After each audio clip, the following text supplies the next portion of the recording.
Airplane Wi-Fi is slow and usually expensive. And just because you're paying more doesn't necessarily mean you're getting more. You may not get Wi-Fi until you're 10,000 feet in the air, and when you do get it, it may be slow and spotty. Even so, people are still willing to cough up their cash to post pictures of clouds mid-flight, or do some actual work. The industry is expected to be worth $130 billion by 2035. But if it's such a huge industry, why does in-flight Wi-Fi still suck? First, we need to talk about how these planes, speeding around at hundreds of miles an hour, 36,000 feet in the air, can even get Wi-Fi. There are two ways: towers on the ground or satellites in space. Let's look at the towers. This method is called air-to-ground, or ATG for short. Antennas on the belly of the craft pick up signals from cell towers on the ground. The benefit? You'll get less delay because the towers are closer to your plane than a satellite. The downside? No towers, no signals. That means when you're flying over large bodies of water, above mountains, or passing over countries with cell towers that restrict Wi-Fi access, you probably won't get any Wi-Fi. So what about satellites? The big dome-shaped antenna on top of the plane will pick up signals from the satellites. These satellite-based systems will either use Ku-band or Ka-band connections, which is similar to 3G versus 4G. There's a whole debate on whether Ku or Ka-band is better, but they're both way faster than ATG systems.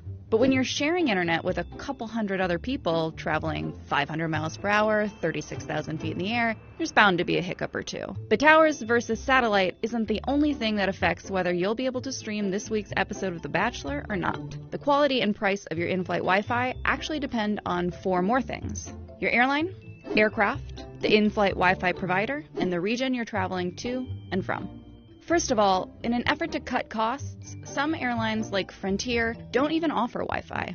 If your airline does offer Wi-Fi, it could be free, or go all the way up to $30 for an all-day pass. But just because the airline offers Wi-Fi doesn't mean your plane supports it. Some aircraft aren't even built with Wi-Fi capabilities. An American Airlines Boeing 738 might have satellite-based Wi-Fi, but an American Airlines Boeing 757 might not. Then there's the provider. They all offer different speeds, which is crucial for watching those meltdowns in HD. And lastly, you'll need to factor in your route. If you're flying over a lot of mountains or an ocean, there probably won't be many towers along the way. And if the plane isn't equipped to receive satellite internet, you'll be completely out of luck. For a while, Hawaiian Airlines didn't want to invest in in-flight Wi-Fi because the technology along their flight paths crossing the Pacific Ocean was sparse. But communication companies are launching new satellites, and Hawaiian is rethinking the investment. So why isn't everyone upgrading their equipment? For some airlines, it's just not their highest priority. Upgrading equipment means taking planes out of service for a few days, which means airlines lose money. It also means budgeting for new infrastructure.